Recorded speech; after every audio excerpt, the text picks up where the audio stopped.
ನಮಸ್ಕಾರ ಎಲ್ಲರಿಗೂ. ಕನ್ನಡದಿಂದ ಇಂಗ್ಲಿಷ್ ಕಲಿಯಿರಿ ಈ ವಿಡಿಯೋ ಸೀರೀಸ್ನ 73ನೆಯ ಪಾಠಕ್ಕೆ ತಮ್ಮೆಲ್ಲರಿಗೂ ಸ್ವಾಗತ. ಈ ವಿಡಿಯೋದಲ್ಲಿ ನಾವು ಕುಡ್ ಹ್ಯಾವ್, ಶುಡ್ ಹ್ಯಾವ್ ಹಾಗೂ ವುಡ್ ಹ್ಯಾವ್ನ ಇನ್ನೊಂದು ಬಳಕೆಯನ್ನು ಕಲಿಯೋಣ. ಸರಿನಾ? ಪಾಸ್ಟ್ ಮೋಡಲ್ಗಳ ಬಗ್ಗೆ ಕಲಿತಾ ಇದ್ದೇವೆ ಅಲ್ವಾ? ಈಗ ಕುಡ್ ಹ್ಯಾವ್ ಅಂತ ತಗೊಂಡ್ರೆ ಇದನ್ನು ಹಲವಾರು ಅರ್ಥಗಳಲ್ಲಿ ಬಳಸಬಹುದು ಅನ್ನೋದು ನಿಮಗೆ ಗೊತ್ತಿದೆ. ಮೇ ಹ್ಯಾವ್ ಅಂತ ತಗೊಂಡ್ರೆ ಇದನ್ನು ಕೂಡ ಹಲವಾರು ಅರ್ಥಗಳಲ್ಲಿ ಬಳಸಬಹುದು ಅನ್ನೋದು ಗೊತ್ತಿದೆ. ಹಾಗೆಯೇ ಉಳಿದದ್ದು ಸರಿ ಅಲ್ವಾ? ಈ ವಿಡಿಯೋದಲ್ಲಿ ನಾವು ಕುಡ್ ಹ್ಯಾವ್, ಶುಡ್ ಹ್ಯಾವ್ ಹಾಗೂ ವುಡ್ ಹ್ಯಾವ್ನ ಇನ್ನೊಂದು ಬಳಕೆಯನ್ನು ಕಲಿಯೋಣ. ಸರಿನಾ? ಈಗ ಶುಡ್ ಹ್ಯಾವ್ ಅನ್ನು ಬಳಸಿದರೆ ಯಾವುದೋ ಒಂದು ಕೆಲಸವನ್ನು ಮಾಡಬೇಕಾಗಿತ್ತು, ಮಾಡಿದರೆ ಒಳ್ಳೆದಿತ್ತು, ಆದರೆ ಮಾಡಲಿಲ್ಲ ಅನ್ನುವ ಅರ್ಥ ಸಿಗ್ತದೆ. ಆಯಿತಾ? ಕುಡ್ ಹ್ಯಾವ್ ಅನ್ನು ಬಳಸಿದರೆ ಯಾವುದೋ ಒಂದು ಕೆಲಸವನ್ನು ಮಾಡಲು ಆಗುತ್ತಿತ್ತು, ಮಾಡುವ ಸಾಮರ್ಥ್ಯ ಇತ್ತು, ಆದರೆ ಮಾಡಲಿಲ್ಲ ಅನ್ನುವ ಅರ್ಥ ಸಿಗ್ತದೆ.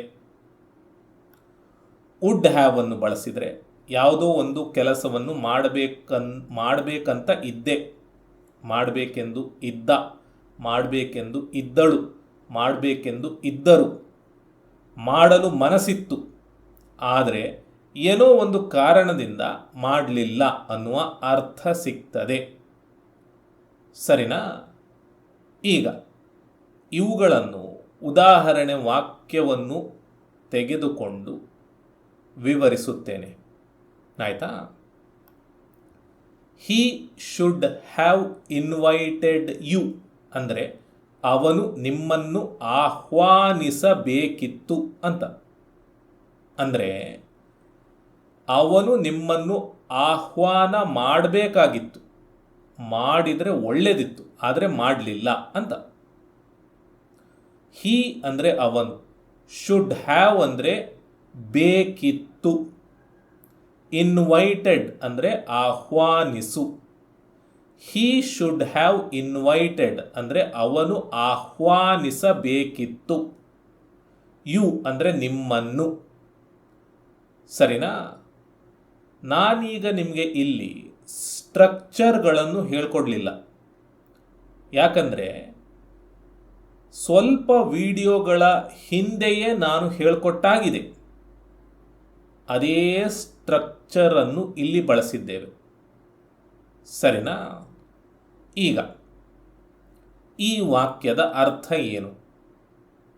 ಅವನು ನಿಮ್ಮನ್ನು ಆಹ್ವಾನಿಸಬೇಕಿತ್ತು ಅಂತ. ಅಂದರೆ ಏನು ಅರ್ಥ? ಅವನು ನಿಮ್ಮನ್ನು ಆಹ್ವಾನಿಸಲಿಲ್ಲ ಅಂತ. ಸರಿ ಅಲ್ವಾ? ಈ ವಾಕ್ಯವನ್ನು ಯಾವಾಗ ನಾವು ಹೇಳ್ತೇವೆ? ಯಾವಾಗ ಅವನು ಆಹ್ವಾನಿಸಲಿಲ್ಲವೋ ಆವಾಗ ಅಲ್ವಾ? ಈ ವಾಕ್ಯವನ್ನು ನಾನೇ ನಿಮಗೆ ಹೇಳ್ತಾ ಇದ್ದೇನೆ ಅಂತ ತಿಳ್ಕೊಳ್ಳಿ. ಸರಿನಾ? ಒಂದು ಸನ್ನಿವೇಶ ತಗೊಳ್ಳೋಣ. ಅವನು ನಿಮಗೆ ತುಂಬ ಆತ್ಮೀಯನು, ಅವನು ನಿಮ್ಮಿಂದ ಬಹಳ ಸಹಾಯವನ್ನು ಪಡೆದುಕೊಂಡಿದ್ದಾನೆ, ತುಂಬ ವರ್ಷಗಳಿಂದ ಅವನಿಗೆ ನಿಮ್ಮ ಪರಿಚಯ ಇದೆ. ಈಗ ಅವನು ಮದುವೆ ಆಗಲಿಕ್ಕೆ ತಯಾರಾಗಿದ್ದಾನೆ. ಮದುವೆ ಇನ್ನೇನು ಬರ್ತಾ ಇದೆ. ಎಲ್ಲರಿಗೂ ಆಹ್ವಾನಿಸಿದ್ದಾನೆ, ಆದರೆ ನಿಮಗೆ ಇನ್ನೂ ಆಹ್ವಾನಿಸಲಿಲ್ಲ. ಮದುವೆ ಇನ್ನೇನು ಸ್ವಲ್ಪ ದಿನಗಳಲ್ಲಿಯೇ ಬರ್ತದೆ. ಎಲ್ಲ ಜನರನ್ನು ಆಹ್ವಾನಿಸಿ ಆಗಿದೆ. ಹಾಗಾಗಿ ನಿಮ್ಮನ್ನು ಇನ್ನೂ ಆಹ್ವಾನಿಸುವುದಿಲ್ಲ ಅವನು. ಆದರೆ ಅವನು ನಿಮ್ಮನ್ನು ಆಹ್ವಾನಿಸಬೇಕಿತ್ತು ಅಥವಾ ಆಹ್ವಾನಿಸಬೇಕಾಗಿತ್ತು ಅಂತ ಹೇಳ್ತಾ ಇದ್ದೇನೆ. ಸರಿನಾ? ಆಹ್ವಾನ ಮಾಡಬೇಕಾಗಿತ್ತು, ಮಾಡಿದರೆ ಒಳ್ಳೆದಿತ್ತು, ಆದರೆ ಮಾಡಲಿಲ್ಲ ಅಂತ ಹೇಳ್ತಾ ಇದ್ದೇವೆ. ಸರಿನಾ? Next, he could have invited you ಅಂದರೆ ಅವನು ನಿಮ್ಮನ್ನು ಆಹ್ವಾನಿಸಬಹುದಿತ್ತು ಅಂತ. ಅಂದರೆ ಅವನಿಗೆ ನಿಮ್ಮನ್ನು ಆಹ್ವಾನ ಮಾಡಲು ಆಗುತ್ತಿತ್ತು, ಮಾಡುವ ಸಾಮರ್ಥ್ಯ ಇತ್ತು, ಆದರೆ ಮಾಡಲಿಲ್ಲ ಅಂತ. ಸರಿನಾ? ಅವನು ನಿಮಗೆ ಇನ್ವೈಟ್ ಮಾಡಬಹುದಿತ್ತು, ಮಾಡಲಿಕ್ಕೆ ಆಗ್ತಿತ್ತು, ಮಾಡುವ ಸಾಮರ್ಥ್ಯ ಇತ್ತು, ಸಮಯ ಇತ್ತು, ಎಲ್ಲ ಇದ್ದರೂ ಅವನು ಮಾಡಲಿಲ್ಲ ಅಂತ. ಆಯ್ತಾ? ಅವನು ಅಂದರೆ ಹಿ, ಕುಡ್ ಹ್ಯಾವ್ ಅಂದರೆ ಬಹುದಿತ್ತು, ಇನ್ವೈಟೆಡ್ ಅಂದರೆ ಆಹ್ವಾನಿಸು. ಹಿ ಕುಡ್ ಹ್ಯಾವ್ ಇನ್ವೈಟೆಡ್ ಅಂದರೆ ಅವನು ಆಹ್ವಾನಿಸಬಹುದಿತ್ತು. ಯು ಅಂದರೆ ನಿಮ್ಮನ್ನು. ಸರಿನಾ? Next, he would have invited you but he didn't have your number. He did not have your number. ಅವರು ನಿಮ್ಮನ್ನು ಆಹ್ವಾನಿಸುತ್ತಿದ್ದರು, ಆದರೆ ಅವರ ಬಳಿ ನಿಮ್ಮ ಸಂಖ್ಯೆ ಇರಲಿಲ್ಲ. ಅವರು ಆಹ್ವಾನಿಸುತ್ತಿದ್ದರು, ಹಿ ವುಡ್ ಹ್ಯಾವ್ ಇನ್ವೈಟೆಡ್ ನಿಮ್ಮನ್ನು, ಯು, ಬಟ್ ಆದರೆ, he did not have your number ಅವರ ಬಳಿ ನಿಮ್ಮ ನಂಬರ್ ಇರಲಿಲ್ಲ. ಆಯ್ತಾ? He would have invited you ಅಂದರೆ ಅವರಿಗೆ ನಿಮ್ಮನ್ನು ಆಹ್ವಾನ ಮಾಡಬೇಕೆಂದು ಇತ್ತು. ಅವನು ಅಥವಾ ಅವರು ನಿಮ್ಮನ್ನು ಆಹ್ವಾನ ಮಾಡಬೇಕೆಂದು ಇದ್ದರು, ಅವರಿಗೆ ಮಾಡಲಿಕ್ಕೆ ಮನಸ್ಸಿತ್ತು, ಆದರೆ ಅವ್ರ ಹತ್ರ ನಿಮ್ಮ ನಂಬರ್ ಇರಲಿಲ್ಲ, ಫೋನ್ ನಂಬರ್ ಇರಲಿಲ್ಲ, ಹಾಗಾಗಿ ಮಾಡಲಿಲ್ಲ ಅಂತ. ಸರಿನಾ? ಹಿ ಅಂದರೆ ಅವರು, ವುಡ್ ಹ್ಯಾವ್ ಅಂದರೆ ತಿದ್ದರು, ಇನ್ವೈಟೆಡ್ ಅಂದರೆ ಆಹ್ವಾನಿಸು. ಹಿ ವುಡ್ ಹ್ಯಾವ್ ಇನ್ವೈಟೆಡ್ ಅಂದರೆ ಅವರು ಆಹ್ವಾನಿಸುತ್ತಿದ್ದರು, ನಿಮ್ಮನ್ನು ಅಂದರೆ ಯು. ಸರಿನಾ? ಸೊ ಈ ರೀತಿ ಅರ್ಥ ಬರ್ತದೆ ಈ ವಾಕ್ಯಗಳಿಗೆ. ಆಯಿತಾ? ಈ ಮೂರೂ ವಾಕ್ಯಗಳನ್ನು ನಾವು ಯಾವಾಗ ಹೇಳ್ತೇವೆ ಅಂದರೆ ವಾಕ್ಯದಲ್ಲಿ ಇರುವಂತಹ ಕ್ರಿಯೆ ನಡೆಯದೇ ಇದ್ದಾಗ. ಅರ್ಥ ಮಾಡ್ಕೊಳ್ಳಿ, ಇಲ್ಲಿ ಆಹ್ವಾನಿಸಬೇಕಿತ್ತು ಅಂದರೆ ಆಹ್ವಾನಿಸಲಿಲ್ಲ ಅಂತ ಅರ್ಥ. ಆಹ್ವಾನಿಸದೇ ಇದ್ದಾಗ ಇದನ್ನು ಹೇಳ್ತೇವೆ. ಆಹ್ವಾನಿಸಬಹುದಿತ್ತು ಅಂದರೆ ಆಹ್ವಾನಿಸಲಿಲ್ಲ ಅಂತ ಅರ್ಥ ಅಲ್ವಾ? ಆಹ್ವಾನಿಸದೇ ಇದ್ದಾಗ ಇದನ್ನು ಹೇಳ್ತೇವೆ. ಆಹ್ವಾನಿಸುತ್ತಿದ್ದರು ಅಂದ ತಕ್ಷಣ ಇದು ನೋಡಿ, ಇಲ್ಲಿ ಕನ್ಫ್ಯೂಸ್ ಆಗಿಬಿಡಿ. ಆಹ್ವಾನಿಸುತ್ತಾ ಇದ್ದರು ಪಾಸ್ಟ್ ಕಂಟಿನ್ಯೂಸ್ ಟೆನ್ಸ್ ಅಂತ ಬಳಸಬೇಡಿ, ತಿಳ್ಕೊಳ್ಬೇಡಿ. ಆಯಿತಾ? ನೋಡಲಿಕ್ಕೆ ಹಾಗೇ ಇದೆ, ಬಟ್ ಅರ್ಥ ಬೇರೆ. ವಾಸ್ ಇನ್ವೈಟಿಂಗ್ ಅಲ್ಲ ಇದು. ಆಯಿತಾ? ಇಲ್ಲಿ ಏನು ಹೇಳ್ತಾ ಇದ್ದೇವೆ, ಅವರು ಮಾಡ್ತಾ ಇದ್ರು, ಬಟ್ ಏನೋ ಒಂದು ಕಾರಣದಿಂದ ಮಾಡಲಿಕ್ಕೆ ಆಗಲಿಲ್ಲ ಅಂತ. ಸರಿನಾ? ಸೊ ಇಲ್ಲಿಯೂ ಕ್ರಿಯೆ ನಡೀಲಿಲ್ಲ. ನಡೀದೇ ಇದ್ದಾಗ ಇದನ್ನು ಹೇಳ್ತೇವೆ. ಆಯಿತಾ? ಸೊ ಈ ರೀತಿ ಅರ್ಥ ಬರ್ತದೆ. ಆಯಿತಾ? ಬನ್ನಿ ಇನ್ನಷ್ಟು ವಾಕ್ಯಗಳನ್ನು ನೋಡೋಣ. ನಾನು ಕಷ್ಟಪಟ್ಟು ಓದಬೇಕಾಗಿತ್ತು. I should have studied harder. I should have studied ಅಂದರೆ ನಾನು ಓದಬೇಕಾಗಿತ್ತು, ಹಾರ್ಡರ್ ಅಂದರೆ ಇನ್ನೂ ಕಷ್ಟಪಟ್ಟು ಅಂತ. ಈ ರೀತಿ ಯಾವಾಗ ಹೇಳ್ತೇವೆ ನಾವು? ಎಕ್ಸಾಮ್ ಮುಗಿದಿದೆ, ನನ್ನ ಪತ್ರಿಕೆಗಳನ್ನು ತಿದ್ದಿಕೊಟ್ಟಿದ್ದಾರೆ, ನನಗೆ ಕಡಿಮೆ ಅಂಕ ಬಂದಿದೆ, ಬಂದಾಗ ನಾನು ಈ ವಾಕ್ಯವನ್ನು ಹೇಳ್ತೇನೆ. ನಾನು ಇನ್ನೂ ಕಷ್ಟಪಟ್ಟು ಓದಬೇಕಾಗಿತ್ತು, ಚೆನ್ನಾಗಿ ಮಾರ್ಕ್ ಬರ್ತಾ ಇತ್ತು ಅಂತ. ಅಂದರೆ ನಾನು ಓದಲಿಲ್ಲ ಕಷ್ಟಪಟ್ಟು ಅಂತ, ಸರಿನಾ? ಅಥವಾ ಕಷ್ಟಪಟ್ಟಿದ್ದು ಸಾಕಾಗಲಿಲ್ಲ ಅಂತ. ನೆಕ್ಸ್ಟ್, ಅವನು ಬೇಗ ಮಲಗಬೇಕಿತ್ತು. He should have gone to bed early. He should have gone to bed ಅಂದರೆ ಅವನು ಮಲಗಬೇಕಿತ್ತು. ಅರ್ಲಿ ಅಂದರೆ ಬೇಗ. ಗೋ ಟು ಬೆಡ್ ಅಂದರೆ ಸ್ಲೀಪ್ ಅಂತ ಅರ್ಥ. He should have slept early ಅಂತ ಹೇಳಬಹುದು, ಗಾನ್ ಟು ಬೆಡ್ ಅರ್ಲಿ ಅಂತ ಕೂಡ ಹೇಳಬಹುದು. ಆಯಿತಾ?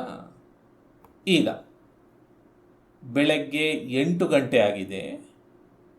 8 ಆದರೂ ಕೂಡ ಅವನು ಇನ್ನೂ ಏಳಲಿಲ್ಲ. ಯಾಕೆ ಅಂತ ನೋಡುವಾಗ ಅವನು ರಾತ್ರಿ ಮಲಗಿದ್ದು ಲೇಟ್ ಆಗಿದೆ, ತಡವಾಗಿದೆ. ಅವನು ಬೇಗ ಮಲಗಬೇಕಿತ್ತು, ಆವಾಗ ಬೇಗ ಎದ್ದೇಳ್ತಿದ್ದ ಅಂತ. ಅವನು ಬೇಗ ಮಲಗಬೇಕಿತ್ತು ಅಂದರೆ ಏನರ್ಥ? ಅವನು ಮಲಗಲಿಲ್ಲ ಅಂತ ಅರ್ಥ. ಸರಿ ಅಲ್ವಾ? ನೆಕ್ಸ್ಟ್, ನೀನು ಬಂದಾಗ ನನಗೆ ಫೋನ್ ಮಾಡಬೇಕಿತ್ತು. You should have called me when you arrived. ನೀನು ಬಂದಾಗ, when you arrived. You should have called me, ನೀನು ನನಗೆ ಫೋನ್ ಮಾಡಬೇಕಿತ್ತು, ಮಾಡಬೇಕಾಗಿತ್ತು ಅಂತ. ಅಂದರೆ ಏನರ್ಥ? ನೀನು ಫೋನ್ ಮಾಡಲಿಲ್ಲ ಅಂತ ಅರ್ಥ. ಸರಿ ಅಲ್ವಾ? ಲೂಸಿ ಈಗಾಗಲೇ ಬರಬೇಕಿತ್ತು, ಆದರೆ ಬಂದಿಲ್ಲ. Lucy should have arrived by now, but she hasn't. Lucy should have arrived ಅಂದರೆ ಲೂಸಿ ಬರಬೇಕಿತ್ತು, ಬೈ ನೌ ಅಂದರೆ ಈಗಾಗಲೇ, ಬಟ್ ಆದರೆ, ಶಿ ಹ್ಯಾಸಂಟ್ ಅವಳು ಬಂದಿಲ್ಲ ಅಂತ. ಈ ವಾಕ್ಯವನ್ನು ನಾನು ಇನ್ನೂ ಹೇಳ್ಕೊಡ್ಲಿಲ್ಲ, ಮುಂದೆ ಹೇಳ್ಕೊಡ್ತೇನೆ. ಆಯಿತಾ? ನೆಕ್ಸ್ಟ್, ಅವರು ಓಟವನ್ನು ಗೆಲ್ಲಬಹುದಿತ್ತು. They could have won the race. ಅವರಿಗೆ ಓಟವನ್ನು ಗೆಲ್ಲುವ ಸಾಮರ್ಥ್ಯ ಇತ್ತು, ಗೆಲ್ಲಲಿಕ್ಕೆ ಆಗ್ತಿತ್ತು, ಆದರೆ ಗೆಲ್ಲಲಿಲ್ಲ. ಅವರು ಓಟವನ್ನು ಗೆಲ್ಲಬಹುದಿತ್ತು, ಆದರೆ ಗೆಲ್ಲಲಿಲ್ಲ. ಆಯಿತಾ? ಜೂಲಿ ಪುಸ್ತಕವನ್ನು ಖರೀದಿಸಬಹುದಿತ್ತು. Julie could have bought the book. ಜೂಲಿಗೆ ಪುಸ್ತಕವನ್ನು ಖರೀದಿಸಲಿಕ್ಕೆ ಆಗ್ತಿತ್ತು, ಖರೀದಿಸುವ ಸಾಮರ್ಥ್ಯ ಇತ್ತು, ಆದರೆ ಖರೀದಿಸಲಿಲ್ಲ. ಜೂಲಿ ಪುಸ್ತಕವನ್ನು ಖರೀದಿಸಬಹುದಿತ್ತು. ಅವನು ಕಷ್ಟಪಟ್ಟು ಓದಬಹುದಿತ್ತು, ಆದರೆ ಅವನು ಓದಲಿಲ್ಲ. He could have studied harder, but he didn't. He could have studied ಅಂದರೆ ಅವನು ಓದಬಹುದಿತ್ತು, ಹಾರ್ಡರ್ ಅಂದರೆ ಕಷ್ಟಪಟ್ಟು, ಬಟ್ ಆದರೆ, ಹೀ ಡಿಡಂಟ್ ಅವನು ಓದಲಿಲ್ಲ. ಆಯಿತಾ? ಇಲ್ಲಿ ಡಿಡ್ ನಾಟ್ ಆದಮೇಲೆ ಮತ್ತೊಂದು ಕ್ರಿಯಾಪದ ಬರಲಿಲ್ಲ. ಬರದೇ ಇದ್ದಾಗ ಇದೇ ಕ್ರಿಯಾಪದ, ಇದರ ಹಿಂದೆ ಏನು ಬಂದಿದೆ ಅದೇ ಅಂತ ಲೆಕ್ಕ. ಯಾಕಂದರೆ ಇದು ಒಂದೇ ವಾಕ್ಯ ಅಲ್ವಾ? ಅವನು ಕಷ್ಟಪಟ್ಟು ಓದಬಹುದಿತ್ತು, ಆದರೆ ಓದಲಿಲ್ಲ. ಸರಿನಾ? ನೆಕ್ಸ್ಟ್, ಅವಳು 3 ಬಾರಿ ಬೀಳದಿದ್ದರೆ ಚಿನ್ನದ ಪದಕ ಗೆಲ್ಲಬಹುದಿತ್ತು. ಅವಳಿಗೆ ಗೆಲ್ಲಲಿಕ್ಕೆ ಆಗ್ತಿತ್ತು, ಗೆಲ್ಲುವ ಸಾಮರ್ಥ್ಯ ಇತ್ತು, ಆದರೆ 3 ಬಾರಿ ಬಿದ್ಲು ಓಡುವಾಗ. ಅವಳು ಬೀಳದೇ ಇದ್ದಿದ್ರೆ ಚಿನ್ನದ ಪದಕ ಗೆಲ್ಲಬಹುದಿತ್ತು ಅಂತ ಹೇಳ್ತಾ ಇದ್ದೇವೆ. ಶಿ ಕುಡ್ ಹ್ಯಾವ್ ಒನ್ ಅಂದರೆ ಅವಳು ಗೆಲ್ಲಬಹುದಿತ್ತು ದ ಗೋಲ್ಡ್ ಮೆಡಲ್, ಚಿನ್ನದ ಪದಕ. If the ray she hadn't fallen 3 times, ಅವಳು 3 ಬಾರಿ ಬೀಳದೆ. ಇಲ್ಲಿ ಈ ವಾಕ್ಯವನ್ನು ಕೂಡ ನಾನು ರಚಿಸಲಿಕ್ಕೆ ಹೇಳ್ಕೊಡ್ಲಿಲ್ಲ, ಹಾಗಾಗಿ ಇದ್ರ ಬಗ್ಗೆ ಹೆಚ್ಚು ಯೋಚನೆ ಮಾಡಬೇಡಿ. ಆಯಿತಾ? If she had not fallen 3 times ಅಂದರೆ ಅವಳು 3 ಬಾರಿ ಬೀಳದೆ ಇದ್ದಿದ್ದರೆ ಅಂತ. ಸರಿನಾ?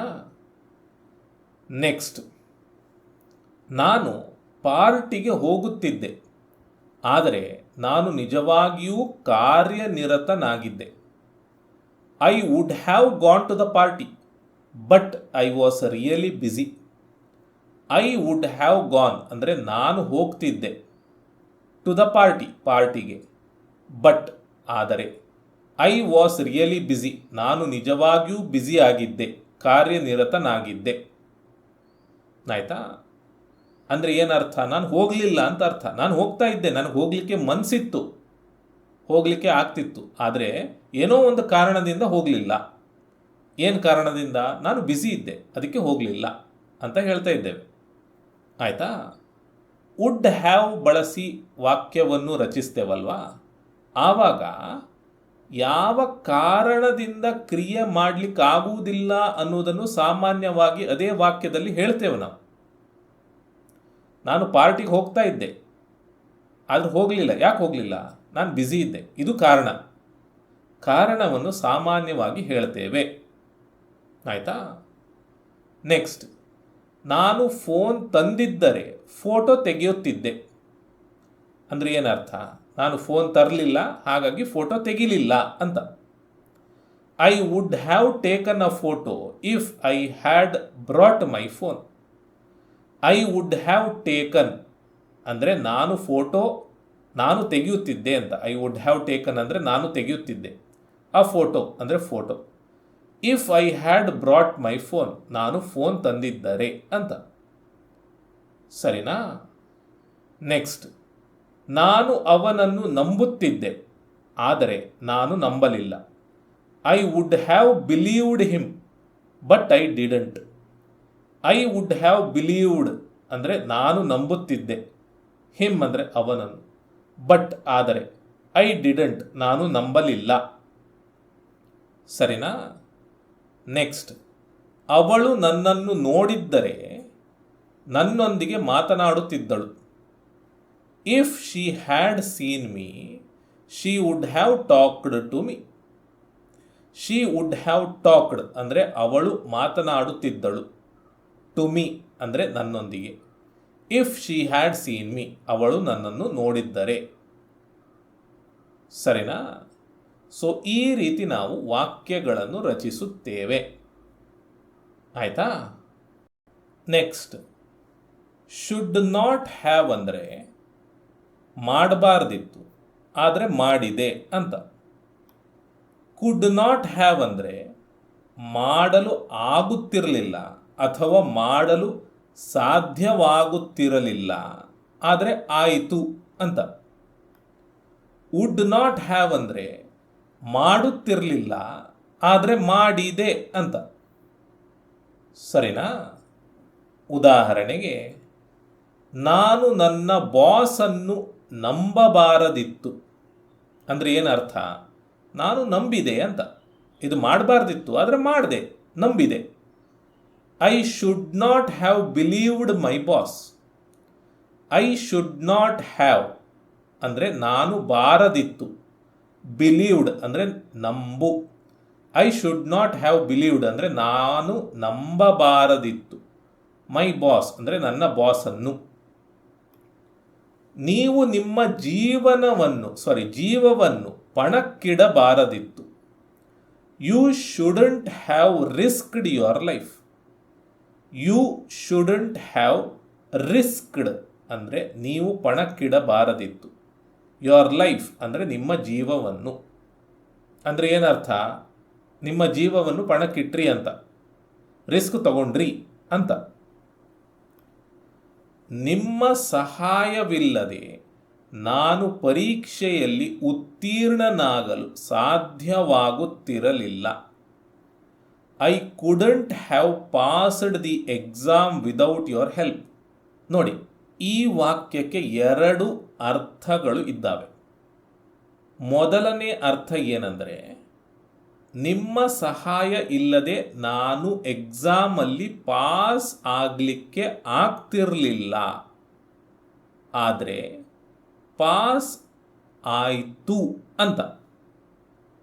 ಇದು ಒಂದು ಅರ್ಥ. ಇನ್ನೊಂದು ಅರ್ಥ, ನೀವು ಸಹಾಯ ಮಾಡಿದ್ರಿ, ನಾನು ಪಾಸ್ ಆದೆ ಅಂತ. ನಿಮ್ಮ ಸಹಾಯ ಇಲ್ಲದೆ ನಾನು ಪಾಸ್ ಆಗಲಿಕ್ಕೆ ಆಗ್ತಿರಲಿಲ್ಲ ಅಂತ. ಅಂದರೆ ನೀವು ನನಗೆ ಸಹಾಯ ಮಾಡಿದ್ರಿ, ನಾನು ಪಾಸ್ ಆದೆ. ಪಾಸ್ ಆದಮೇಲೆ ಹೇಳ್ತೇನೆ ನಿಮ್ಮ ಸಹಾಯ ಇಲ್ಲದೆ ಇದು ನನಗೆ ಆಗ್ತಿರಲಿಲ್ಲ ಅಂತ. ಸರಿನಾ? ಸೊ 2 ಅರ್ಥಗಳು ಈ ವಾಕ್ಯಕ್ಕೆ ಇದೆ. ನೆಕ್ಸ್ಟ್, ರವಿ ಇಲ್ಲದೆ ನಾವು ಈ ಪಂದ್ಯವನ್ನು ಗೆಲ್ಲಲು ಸಾಧ್ಯವಾಗುತ್ತಿರಲಿಲ್ಲ. V couldn't have one this game without Ravi. ಅಂದರೆ ಇದಕ್ಕೂ 2 ಅರ್ಥ ಆಯಿತಾ. ಕುಡ್ ನಾಟ್ ಹ್ಯಾವ್ ಬಂದಾಗ 2 ಅರ್ಥಗಳು ಬರ್ತವೆ. ಮೊದಲನೇ ಅರ್ಥ ಏನಂದರೆ, ರವಿ ಇಲ್ಲದೆ ನಾವು ಈ ಪಂದ್ಯವನ್ನು ಗೆಲ್ಲಲಿಕ್ಕೆ ಸಾಧ್ಯವಾಗ್ತಿರಲಿಲ್ಲ, ಆದರೆ ಸಾಧ್ಯವಾಯಿತು ಅಂತ ಅರ್ಥ. ರವಿ ಇಲ್ಲದೆ ಕೂಡ ಸಾಧ್ಯ ಆಯಿತು ಅನ್ನುವ ಅರ್ಥ ಒಂದು. ಎರಡನೆಯ ಅರ್ಥ ಏನಂದರೆ, ರವಿ ಇದ್ದಿದ್ದರಿಂದ ಪಂದ್ಯವನ್ನು ಗೆಲ್ತು ಅಂತ ಅರ್ಥ ಮಾಡ್ಕೊಳ್ಳಿ. ರವಿ ಇದ್ದದ್ರಿಂದನೇ ಪಂದ್ಯದಲ್ಲಿ ವಿನ್ ಆಯಿತು ಅಂತ. ಸರಿನಾ? ನೆಕ್ಸ್ಟ್, ಪ್ರಚೋದನೆ ಇಲ್ಲದೆ ಜಾಕ್ ಹುಡುಗನನ್ನು ಹೊಡೆಯುತ್ತಿರಲಿಲ್ಲ. Jack would not have hit the boy without provocation. Jack would not have hit ಅಂದರೆ ಜಾಕ್ ಹೊಡೆಯುತ್ತಿರಲಿಲ್ಲ, ದ ಬಾಯ್ ಹುಡುಗನನ್ನು, ವಿದೌಟ್ ಅಂದರೆ ಇಲ್ಲದೆ, ಪ್ರೊವೊಕೇಶನ್ ಅಂದರೆ ಪ್ರಚೋದನೆ. ದಾಳಿ ಮಾಡದಿದ್ದರೆ ನಾಯಿ ಬೊಗಳುತ್ತಿರಲಿಲ್ಲ.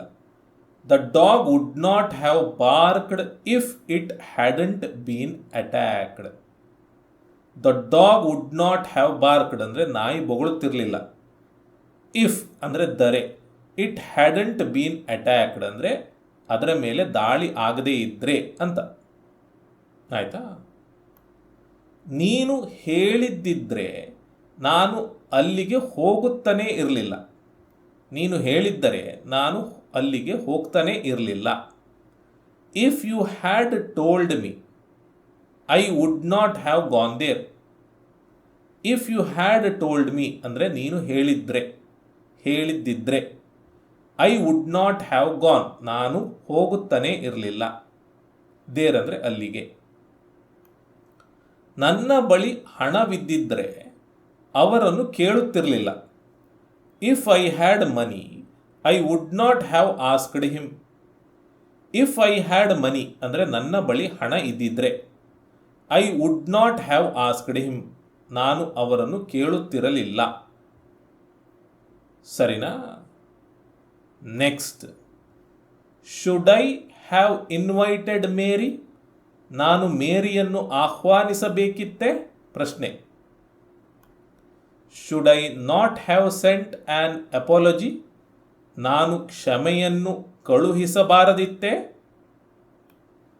How could you have lied to us all these years. ಇಷ್ಟು ವರ್ಷ ನೀವು ನಮಗೆ ಹೇಗೆ ಸುಳ್ಳು ಹೇಳಲು ಸಾಧ್ಯವಾಯಿತು? Would you have brought it if I had told you before. ನಾನು ಮೊದಲೇ ಹೇಳಿದ್ದಿದ್ರೆ ನೀನು ಅದನ್ನು ತರುತ್ತಿದ್ದೆಯಾ? ಈ ರೀತಿ. ಸರಿನಾ? ಸೊ ಇದು ಕುಡ್ ಹ್ಯಾವ್, ಶುಡ್ ಹ್ಯಾವ್ ಹಾಗೂ ವುಡ್ ಹ್ಯಾವ್ನ ಬಳಕೆ. Next, will have, will've, would have, would've ನ ಬಳಕೆಯನ್ನು ನೋಡೋಣ. ನನ್ನ ತಾಯಿ ಇಷ್ಟೊತ್ತಿಗೆ ಮಲಗಿರುತ್ತಾರೆ. My mother would have slept by now. My mother ಅಂದರೆ ನನ್ನ ತಾಯಿ, ವುಡ್ ಹ್ಯಾವ್ ಅಂದರೆ ಇರುತ್ತಾರೆ, ಸ್ಲೆಪ್ಟ್ ಅಂದರೆ ಮಲಗಿ. ಮೈ ಮದರ್ ವುಡ್ ಹ್ಯಾವ್ ಸ್ಲೆಪ್ಟ್ ಅಂದರೆ ನನ್ನ ತಾಯಿ ಮಲಗಿರುತ್ತಾರೆ. ಬೈ ನೌ ಅಂದರೆ ಇಷ್ಟೊತ್ತಿಗೆ. ಆಯಿತಾ? ವುಡ್ ಹ್ಯಾವ್ ಅನ್ನು ಬಳಸಿ, ವಿಲ್ ಹ್ಯಾವ್ ಅನ್ನು ಬಳಸಿ ಯಾರೋ ಒಬ್ಬರು ಯಾವುದೋ ಒಂದು ಕೆಲಸವನ್ನು ಮಾಡಿ ಮುಗಿಸಿರುತ್ತಾರೆ ಅಂತ ಹೇಳ್ತೇವೆ. ಆಯಿತಾ? ಇಲ್ಲಿ ಏನು ಹೇಳ್ತಾ ಇದ್ದೇವೆ? ನನ್ನ ತಾಯಿ ಮಲಗಿರ್ತಾರೆ ಅಂತ, ಮಲಗಿ ಆಗಿರ್ತದೆ ಇಷ್ಟೊತ್ತಿಗೆ ಅಂತ. ರಾತ್ರಿ 10 ಗಂಟೆ ಆಯಿತು, ನನ್ನ ತಾಯಿ 9 ಗಂಟೆಗೆ ಮಲಗುವಂಥದ್ದು, ಈಗ 10 ಗಂಟೆಗೆ ಅವರು ಮಲಗಿರ್ತಾರೆ, ಇಷ್ಟೊತ್ತಿಗಾಗಲೇ ಮಲಗಿರ್ತಾರೆ ಅಂತ ಹೇಳ್ತಾ ಇದ್ದೇವೆ. ವುಡ್ ಹ್ಯಾವ್ ಅನ್ನಾದರೂ ಬಳಸಬಹುದು, ವಿಲ್ ಹ್ಯಾವ್ ಅನ್ನಾದರೂ ಬಳಸಬಹುದು. ಸಾಮಾನ್ಯವಾಗಿ ವುಡ್ ಹ್ಯಾವ್ ಅನ್ನು ಬಳಸುತ್ತೇವೆ. ಆಯಿತಾ? ನಾಳೆ ಇಷ್ಟು ಹೊತ್ತಿಗೆ ಸುನಿಲ್ ಅದನ್ನು ತಿಂದಿರುತ್ತಾನೆ. Sunil would have eaten it by this time tomorrow. Tomorrow ಅಂದರೆ ನಾಳೆ. ಇಷ್ಟು ಹೊತ್ತಿಗೆ ಅಂದರೆ ಬೈ ದಿಸ್ ಟೈಮ್. ಸುನಿಲ್ ಅಂದರೆ ಸುನಿಲ್. ತಿಂದಿರುತ್ತಾನೆ ಅಂದರೆ ವುಡ್ ಹ್ಯಾವ್ ಈಟನ್. ಇಟ್ ಅಂದರೆ ಅದನ್ನು. ನಾಳೆ ಇದೇ ಸಮಯಕ್ಕೆ ಅಥವಾ ಇಷ್ಟೊತ್ತಿಗೆ ಸುನಿಲ್ ಇದನ್ನು ಅಥವಾ ಅದನ್ನು ತಿಂದಿರ್ತಾನೆ ಅಂತ ಹೇಳ್ತಾ ಇದ್ದೇವೆ. ಆಯಿತಾ? ಈ ಕೆಲಸವನ್ನು ಮಾಡಿ ಆಗಿರ್ತದೆ ನಾಳೆ ಇಷ್ಟೊತ್ತಿಗೆ ಅಂತ ಹೇಳ್ತಾ ಇದ್ದೇವೆ. ಅಷ್ಟರೊಳಗೆ ನನ್ನ ಮಗಳು ಕೆಲಸ ಮುಗಿಸಿರುತ್ತಾಳೆ. My daughter will have completed the work by then. By then ಅಂದರೆ ಅಷ್ಟರೊಳಗೆ. ಅಷ್ಟರೊಳಗೆ. ಮೈ ಡಾಟರ್ ಅಂದರೆ ನನ್ನ ಮಗಳು. ವಿಲ್ ಹ್ಯಾವ್ ಕಂಪ್ಲೀಟೆಡ್ ಅಂದರೆ ಮುಗಿಸಿರುತ್ತಾಳೆ. ದ ವರ್ಕ್ ಅಂದರೆ ಕೆಲಸ. ಆಯಿತಾ? ನೀವು ಮನೆಯ ಬಾಗಿಲನ್ನು ಹಾಕಿ ಬನ್ನಿ. ನೀವು ಬರುವಷ್ಟರೊಳಗೆ ನನ್ನ ಮಗಳು ಕೆಲಸ ಮುಗಿಸಿರ್ತಾಳೆ ಅಂತ ಹೇಳುವಂಥದ್ದು. ಸುಮ್ಮನೆ ಒಂದು ಸನ್ನಿವೇಶ ಅಷ್ಟೇ. ಆಯಿತಾ? ನೆಕ್ಸ್ಟ್, ನಾಳೆ ಬೆಳಿಗ್ಗೆ 8 ಗಂಟೆಗೆ ನಾವು ಬೆಂಗಳೂರು ತಲುಪಿರುತ್ತೇವೆ. We will have reached Bengaluru by 8 AM tomorrow. By 8 AM tomorrow ಅಂದರೆ ನಾಳೆ ಬೆಳಗ್ಗೆ 8 ಗಂಟೆಗೆ. 8 ಗಂಟೆ ಒಳಗೆ ಅಂತ. ವಿ ವಿಲ್ ಹ್ಯಾವ್ ರೀಚ್ಡ್ ಅಂದರೆ ನಾವು ತಲುಪಿರುತ್ತೇವೆ. ಬೆಂಗಳೂರು ಅಂದರೆ ಬೆಂಗಳೂರು. ಸರಿನಾ? ನೆಕ್ಸ್ಟ್, ಶಶಿ ಆ ಪತ್ರ ಬರೆದಿರುವುದಿಲ್ಲ. Shashi would not have written that letter. Shashi ಅಂದರೆ Shashi. Would not have written ಅಂದರೆ ಬರೆದಿರುವುದಿಲ್ಲ. ದ್ಯಾಟ್ ಲೆಟರ್ ಅಂದರೆ ಆ ಪತ್ರ. ಆಯಿತಾ? ನೀವು ಬೇಗ ಶಶಿ ಹತ್ರ ಹೋಗಿ. ಅವನು ಇನ್ನೂ ಆ ಪತ್ರವನ್ನು ಬರೆದಿರುವುದಿಲ್ಲ ಅಂತ ಹೇಳುವಂಥದ್ದು. ಆಯಿತಾ? ಉದಾಹರಣೆ ಅಷ್ಟೇ. ಇಷ್ಟೊತ್ತಿಗೆ ರೈಲು ಬಂದಿರುವುದಿಲ್ಲ. The train would not have arrived by now. By now ಅಂದರೆ ಇಷ್ಟೊತ್ತಿಗೆ. The train would not have arrived ಅಂದರೆ ರೈಲು ಬಂದಿರುವುದಿಲ್ಲ. ಮಗು ಇಷ್ಟೊತ್ತಿಗೆ ಮಲಗಿರುತ್ತದೆಯೇ? Will the baby have slept by now. ಅವಳು ನಮಗೆ ಆಹಾರ ತಯಾರು ಮಾಡಿರುವುದಿಲ್ಲವೇ? ಅವಳು ನಮಗೆ ಊಟ ರೆಡಿ ಮಾಡಿರುವುದಿಲ್ವಾ? Will she not have cooked food for us. ಈ ರೀತಿ. ಸರಿನಾ? ಸೊ ಇವಿಷ್ಟು ಪಾಸ್ಟ್ ಮೋಡಲ್ಗಳ ಬಳಕೆಗಳು. ಸರಿನಾ? ಸರಿ. ನಿಮಗೆ ಅರ್ಥ ಆಗಿದೆ ಅಂತ ಅಂದುಕೊಂಡು ಈ ಒಂದು ಎಕ್ಸಸೈಸನ್ನು ಕೊಡ್ತಾ ಇದ್ದೇನೆ. ಈ ಎಲ್ಲ ವಾಕ್ಯಗಳನ್ನು ಇಂಗ್ಲೀಷಿಗೆ ಅನುವಾದ ಮಾಡಿ ಕಮೆಂಟ್ ಮಾಡಿ. ಇನ್ನೊಂದು 5 ಸೆಕೆಂಡ್ಗಳಲ್ಲಿ ಇವುಗಳ ಉತ್ತರಗಳನ್ನು ಇಲ್ಲಿಯೇ ತೋರಿಸ್ತೇನೆ.